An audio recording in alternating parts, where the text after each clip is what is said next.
Hello, and welcome to this week's conversation on the Mindful Drinking and Moderation in Midlife podcast, brought to you by Low No Drinker, bringing you closer to the people, places, and brands leading the low, no, and light alcohol revolution. Today, I am in conversation with Ben Hill. Ben is the founder at Ask More Coaching, where he helps to remove the stigma around and help improve the image of men's masculinity and mental health in the corporate space through awareness and coaching. As part of that coaching, Ben is a certified positive psychology and alcohol-free performance coach.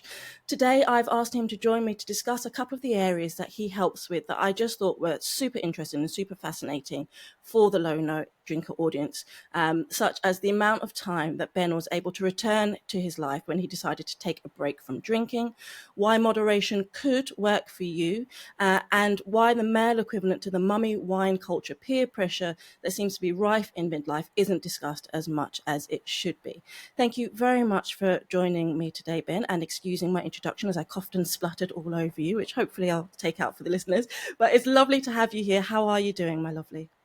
Lovely to be here. Thank you for having me, and really excited to have this conversation. Thank you. You are very welcome, very welcome. Now, I've said a lot of great stuff about all the amazing things that you do, which I'm definitely fascinated to dive into. But I always like to start the podcast by asking my guests to share the adventure, the journey that led them to where they are now in terms of you starting your coaching business. So what was it that led you to where you are today? Great question. Happy to share. For me, I was in corporate for 20 plus years. I was following the path that was laid out based on society's rules, based on the societal matrix, if you like. Working 9 to 5, work my way up the ladder, chasing the things that I believe were the right things to chase: money, success on the outside.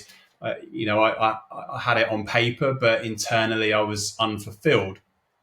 And that got to the point where in my late 30s, where, like a lot of men, I was questioning, is this it? Financial success, internally unsatisfied, questioning more.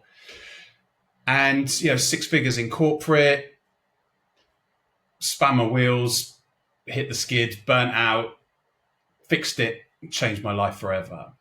And for me, I always knew I wanted to give back, Denise. I just didn't quite know how. That started a little bit with coaching and training within CrossFit. I developed a little bit of self-awareness, really. I reached out for help. I started my diploma in positive psychology coaching about 18 months ago. I enlisted the help of a coach. And now I help successful men in and around their 40s who are busy making a living but not designing a life, who are ambitious but are struggling with a destination, stress trading time and energy. They've got more responsibility, but they're really struggling to switch off. And the inner critic is a constant that's powering self-doubt. And there's disconnection as well. So things like alcohol and overwork sometimes are masking something deeper. And this comes from a place of my own personal transformation and theory. And that's helped me start and create my own coaching practice, Ask More Coaching, and go on to help other men align with and create a personal strategy that aligns with their goal, with their purpose and their meaning, because it's in our DNA. We need those things in order to thrive. And sometimes we just need a listening partner to create that space in a non-judgmental environment to help us get there. I'll take a pause there. Any questions? And I like that. I like create a listening partner, because I think that there's a lot of talk, isn't there, about the way that we as a society are moving on in terms of what we need to do to help each other, to be there together. But there is still always this stigma, I think, looking at my husband, looking at the circles that he moves in, my big brother. There is still a bit of stigma, I think, correct me if I'm wrong, about men opening up and talking to each other honestly about things that might be considered a bit more sensitive. There seems to be a need still for that bravado, That I know I don't necessarily like the frame toxic masculinity. I think it's too generalizing and too sweeping, but there is definitely, see, when my husband talks to me about the work environment, there is that sort of need to be sort of top dog, which doesn't leave space for a lot of men to talk about the things that are really touching them. Agreed. That there is still a stigma around men and opening up and speaking up and lads culture and hustle culture, whatever you want to call it, right? And I posted about that today on LinkedIn about having deep male connections. How many friends can you count on one hand that you can have a real deep and meaningful with? The coffee shop test, I call it. We're surrounded by acquaintances and drinking buddies, but who can we have a real conversation with? We're too scared about judgment. We're scared of being found out if we open up and expose what we're really thinking. There was a really interesting podcast, Stephen Bartlett, about how the need for men to have connection, to have challenges, to have and set goals is in our DNA, but we're taught from a very early age in school to sit still, to be quiet, to suppress our emotions, to not be demonstrative, and that compounds and carries into our later life. And we're told to sort of speak up, but what we need is somebody to listen non-judgmentally, in a safe space and environment. And there are places like Andy's Man Club is one, and there are groups around, but there's still a stigma associated with that. So when we bury those emotions, at least when I did, that manifests itself in poor standards, poor behaviors, poor relationships, alcohol, anger, frustration. First of all, you mentioned LinkedIn. To anyone listening, I will put it in the show notes. Ben's LinkedIn is a great trove of information and inspiration, and I highly recommend people go and give it a follow. So I'll put a link in the show notes for you there. Thank you. Mentioning Stephen Bartlett, Diary of a CEO, anytime my podcast is anyway associated with that, it's absolutely fine. So you keep going. But I'd like to take what you said and then and relate that. Obviously, the topic of this podcast and my main focus is on alcohol-free drinking, or low, no, and light drinking. And when we first spoke, I said to you, I really like to focus on midlife moderation because I think that that's a really important area. And you put your hand up and said, that is me to a T, 100%. So I'd really love to get your thoughts on how that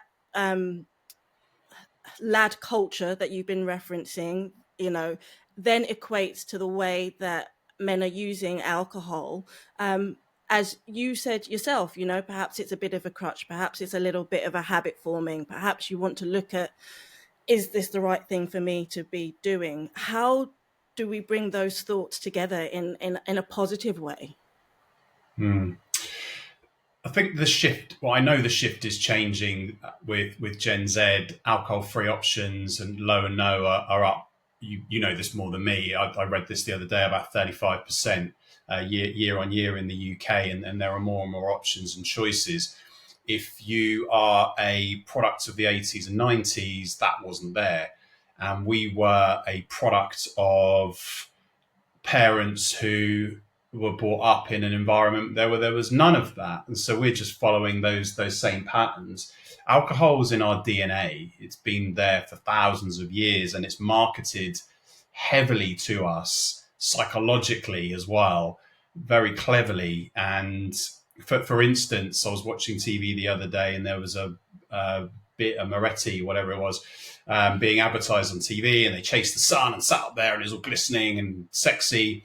And then we went out for lunch on the Saturday, and I saw the Moretti there, and I was like, and it resonated.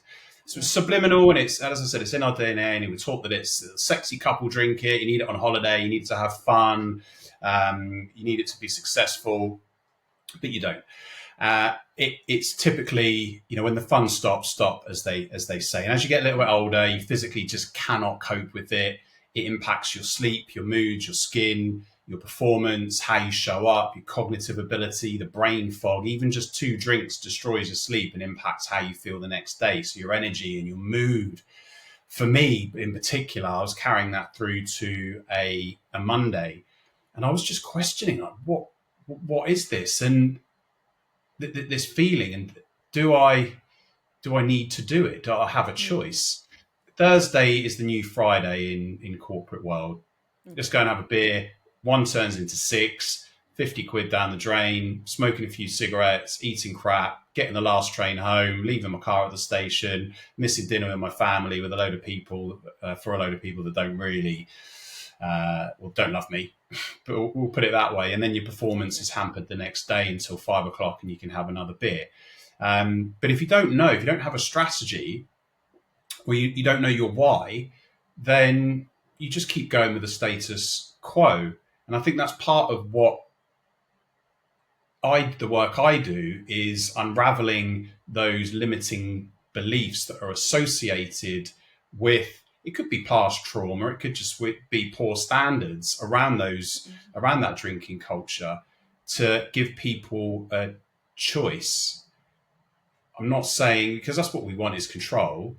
Yeah. And for some people, there's no, the WHO says, World Health Organization says, there's no safe limit of alcohol. Okay. However, people, when you understand your triggers and your reasons for, and you have a strategy, then life becomes a little bit easier, and it's not an automatic decision like, oh yeah, I'll just have go on mate, I'll have a lager, when you don't really think about it. You don't Mm. sometimes want one. But there's also, and I'll pause for thought in a minute, there's also that sort of stigma. It's like, oh mate, I just have one, that person is ultimately, and I've been that person, is ultimately masking their own insecurities and probably questioning exactly the same thing. So standing in your power, knowing your why, and having a really good reason, and a strategy, whether that's driving or spending time with your family or signing up to a gym class the next day, is really, really important. And there are other options now, like the low and no alcohol options. Standing in your power, that's a wonderful phrase. Do you think then, from what you're saying, would you consider the sort of that after work pint, that whether it's an office environment or a factory environment, whatever it is that the equivalent to the mummy wine culture that we hear so much about on social media for mums? And for anyone who might not have heard of it, that's the sort of all the memes you get, oh, hard day with the kids, you deserve a glass of wine, or off to a kid's party, it'll be okay if you bring a bottle of Prosecco to make it better. And I wonder if for men, that's the equivalent space for it. Exactly. Beer o'clock. It's 5 o'clock somewhere. You're absolutely right.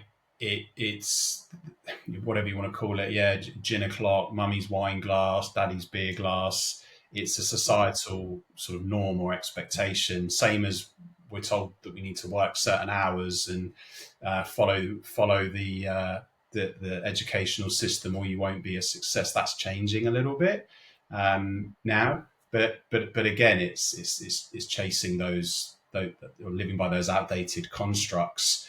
Where if we really sort of question it, then we probably consider another option. But yeah, it is. It's that it's that hustle culture. It's meeting down the pub at 5 o'clock for a couple of beers, because that's what's always been done. Mm.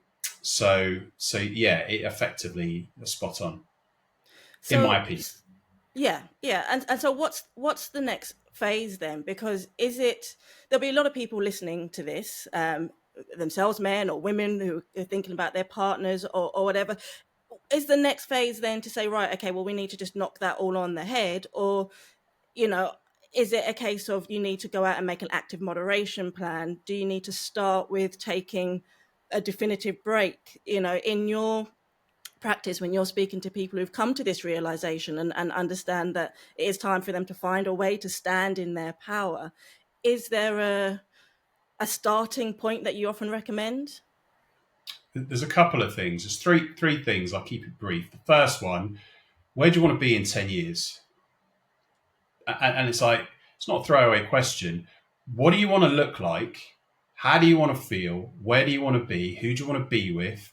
What do you want to have achieved?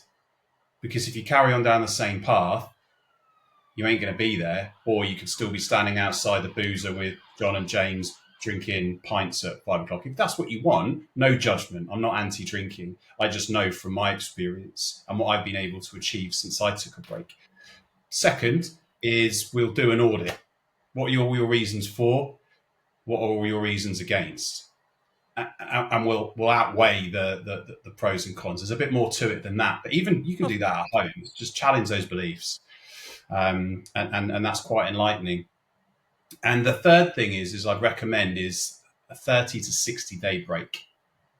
Okay.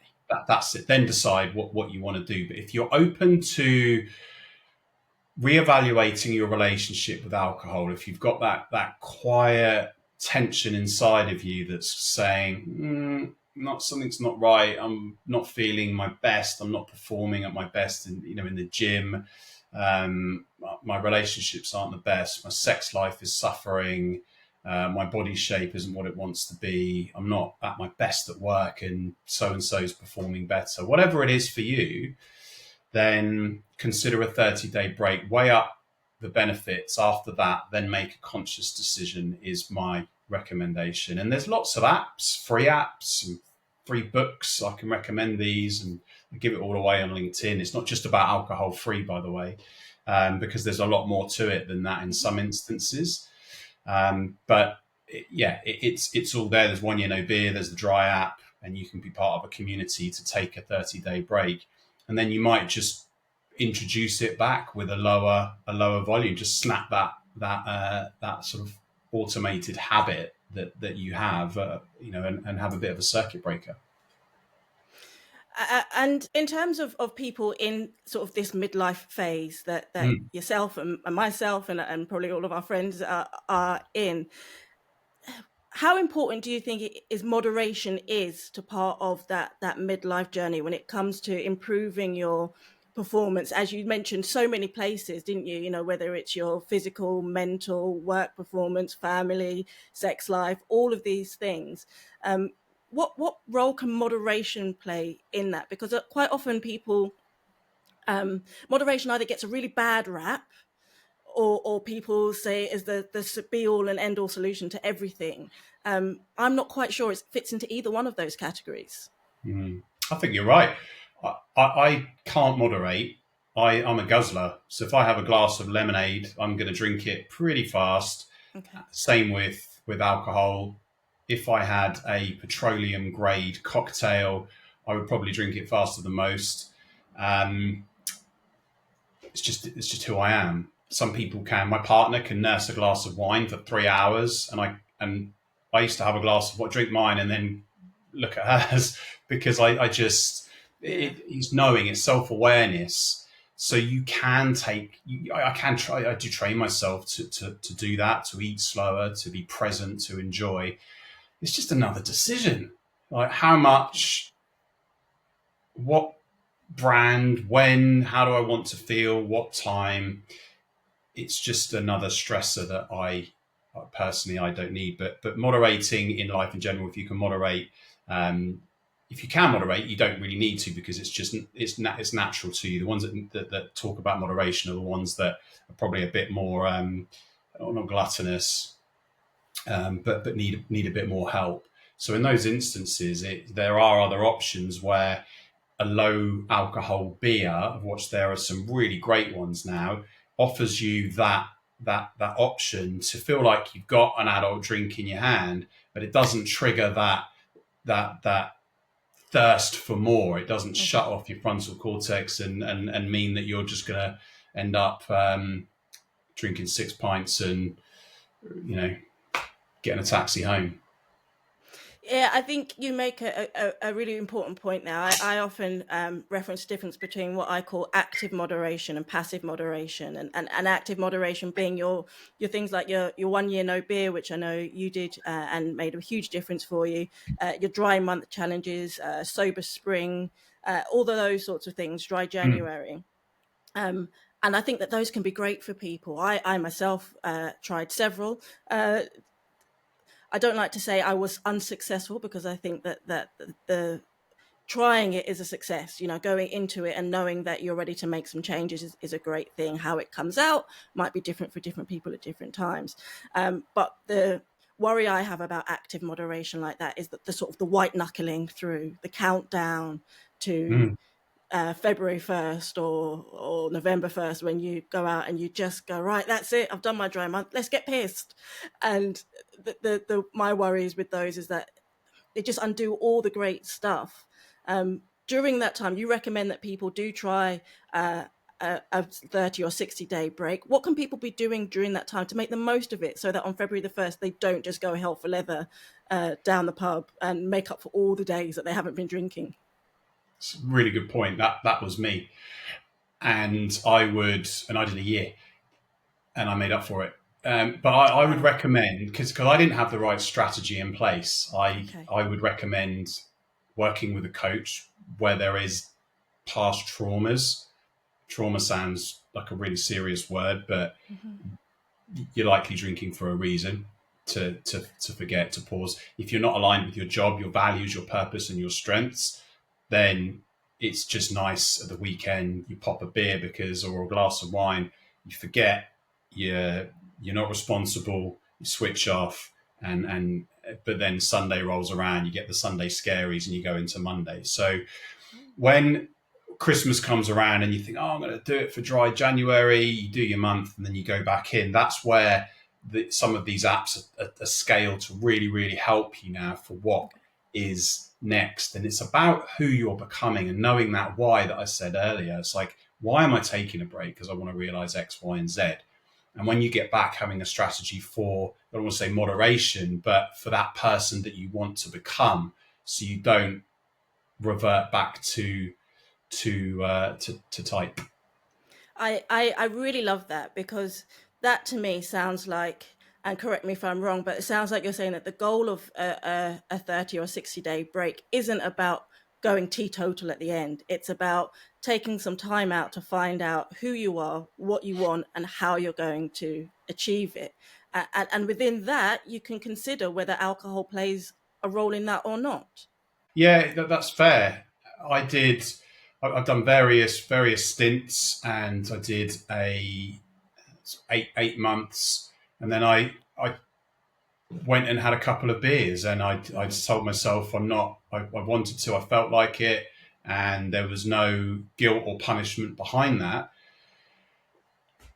My sleep suffered.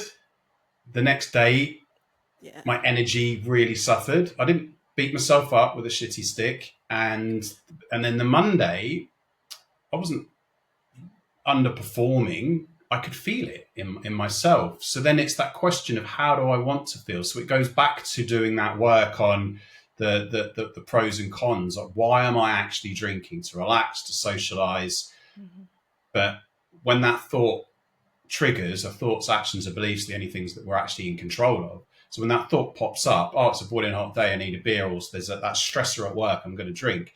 Yeah. It's like, do I believe, thinking about that belief, like, how's that going to serve me? How do I want to feel? Pay it forward, because you're stealing from tomorrow effectively. And then consider your options and take action based on that. Don't just, you know, white knuckle it, as you say, and go in, have a strategy. But yeah, the options for me, having an alcohol free beer. I try and do that. I do that first because it hits the spot for me. And if I do feel like a beer, I have a choice personally. But then I think about where I'm going. I question it. Like, I think, how do I want to feel tomorrow? And I'm like, oh, well, I've got gym at 6 o'clock. I don't want that pain in my life. So it's just a trade off. I'm 100% with you. Regular listeners will know that I haven't come in this journey from a recovery or sobriety phase. Mine has been a choice, and my choice came from me deciding that I never ever wanted to have a hangover ever again. And so those times when I do think, oh, I might like to have a drink, I think to myself, right, am I going to have just one? How is it going to make me feel? What have I got to do tomorrow? How annoyed am I going to be at my Yeah. kids just for being in the same room as me? Am I going to snap at my husband? And just weighing up all of those things versus having an alcohol free alternative that can do the same thing. Because sometimes it's just about having something in your hand, isn't it? Exactly. It's a habit. It's almost like Yeah. smoking effectively. And you hit the nail on the head.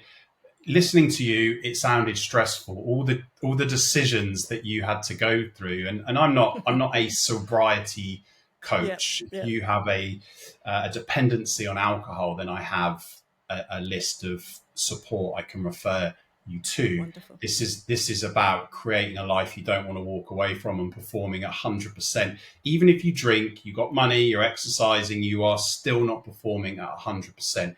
And many people will hear you when you say, even after 4 beers, the kids the next day bouncing around, they're up at 7, jumping on the sofa, wanting their breakfast, wanting to play. You're shouty, you're like, oh no, now I feel bad, and Yeah, it's just not worth it. yeah, 100%. I wanted to, I mentioned in the introduction, there's something I wanted to talk to you about. I was really interested in your perspective on time. So we've kind of touched on it a little bit, but Hmm. you have an interesting theory about the 10 hours. Tell me about that. Yeah, so I want to under promise and over deliver in my coachings. Depending on where you're at, will be dependent on exactly how much time. But I can if you were the person I was, which was probably drinking Friday, Saturday, maybe Sunday, I can save you 10, 15 hours over the weekend. And that doesn't mean you're never going to drink again. It just means you've got the choice and the strategy to make your own decisions. If that isn't so much of a problem with you, then realistically 5 hours a week, what would you do with that time? Focus on your time and energy on your health, get fitter faster, work on your relationships, start that side hustle, and perform better at work, put the kids to bed on time without guilt because of all your emails and teams. um, it's yeah, there's a lot of time to be saved then. How much, even we're allowed a social life, right?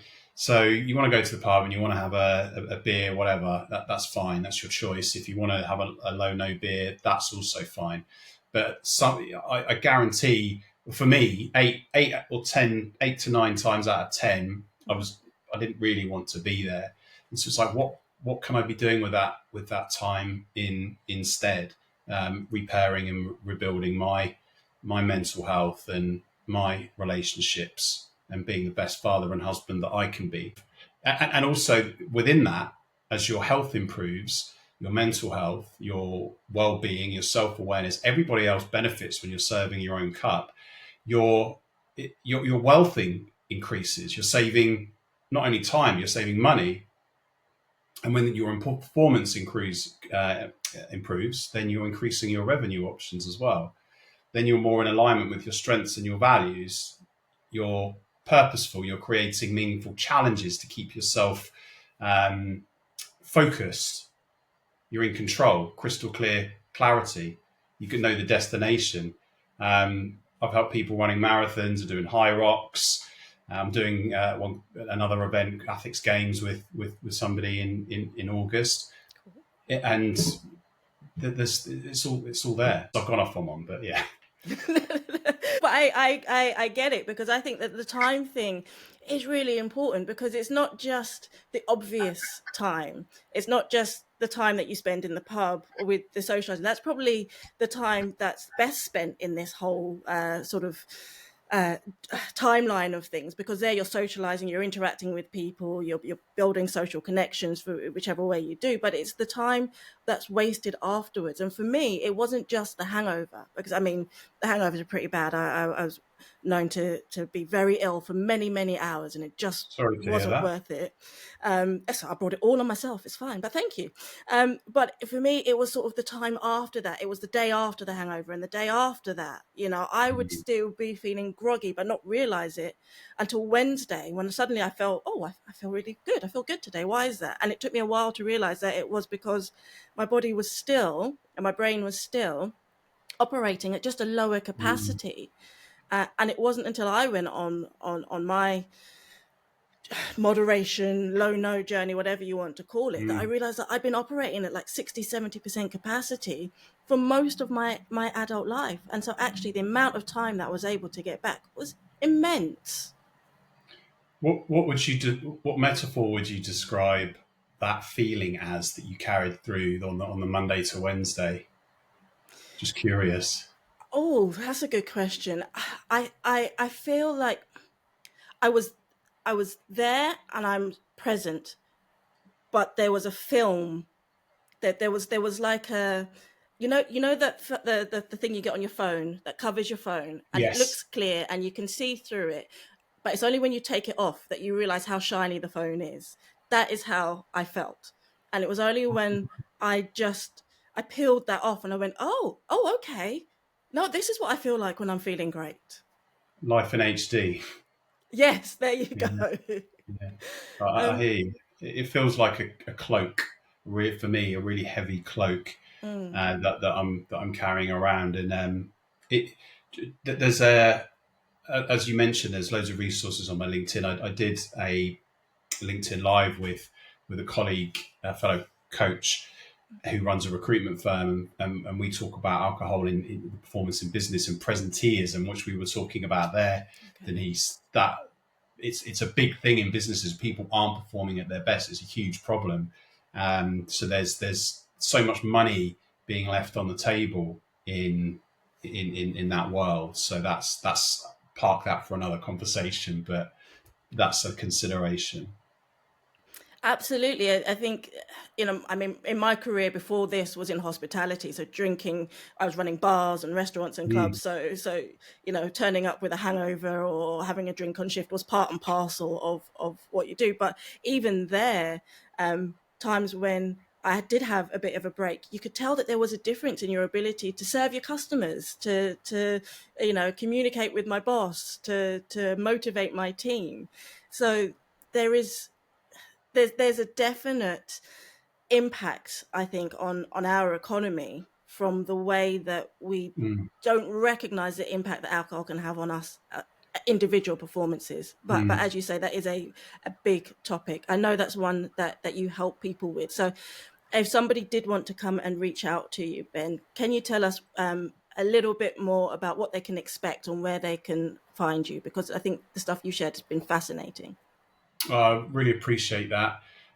Just piggybacking off what you said as well, confidence, that what you were Yeah. describing there, to be able to deal with life stresses, but also going back to that standing in your power.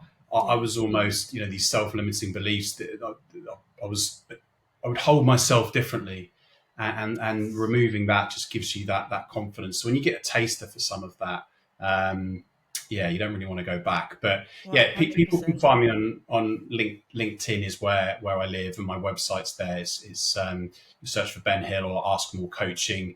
Part of the work that I do really is to listen, right? But to install a proven, repeatable framework that helps people build that personal strategy and lifestyle code, so they can take that consistent daily action and make measurable progress to their goals. So say it's regaining 5 hours a week, so you can perform better, so you can spend more time with the family without guilt, so you can train for that marathon.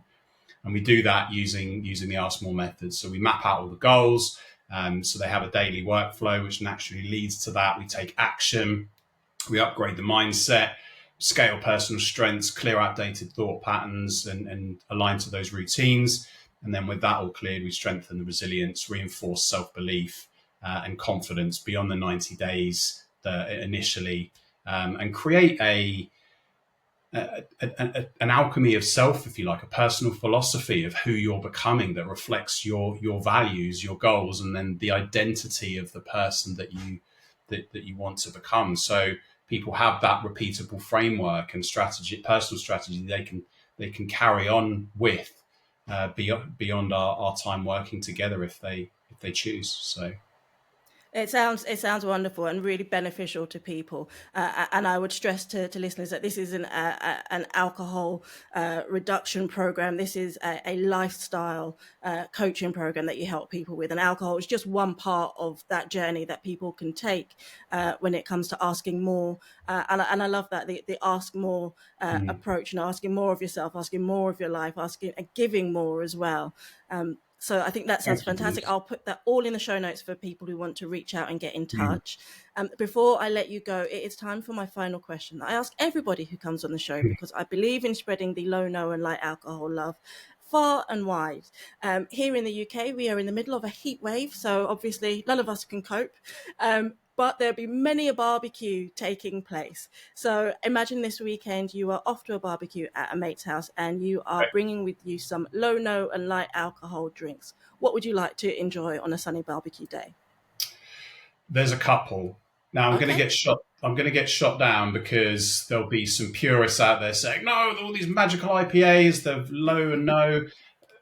Tend to be the crafted ones have some. They have a few additives in sometimes and may not sit well. They are great. There are loads out there. Okay. I do like Lucky Saint. Okay. My favourite is just a plain and simple crisp Peroni Zero or a Corona Zero. Those two, I've got them in my fridge now. I'm going to have one at the end of the day, and I'm looking forward to it. And I cannot taste the difference. So that's what I would bring. And I'm going to take the labels off when I come to your barbecue, and people won't know which one they're drinking. Do you know what? Do you know what? Peroni Zero was actually the first alcohol-free beer that I ever had, and I was blown away that they Yeah, were so similar. And I think it's absolutely fine. You know, the Peronis, the Coronas, the Heinekens. Yes, they're big alcohol, but they let people know that this is okay. You know, if the big business is doing it, then I can jump in too, and then you can go and explore brands like Lucky Saint and others that are out there. it's a cool brand as well, Peroni Heineken. And Heineken Zero was splashed all over the latest Brad Pitt movie. Peroni are advertising Zero now. So it's not long before more and more people, and I see it just chilling out with a zero, no judgment, no stigma, and just having the same conversation. Any anxiety goes away after 10 minutes. Absolutely. And that's a really good point that after a few minutes, nobody cares, and that includes you. We're Um, all just trying to figure it out. we are, and we will get there one day at a time, as they say. Yeah. But Ben, thank you so much for joining me. I've really enjoyed your insights, and it's really nice to get different perspectives. So I really appreciate you coming on the show and sharing that. As I said, I will make sure all your links are in the show notes for people who want to reach out and get in touch and keep up the amazing work that you're doing. Thank you very much, and I hope it helps just one person. Keep up the good work.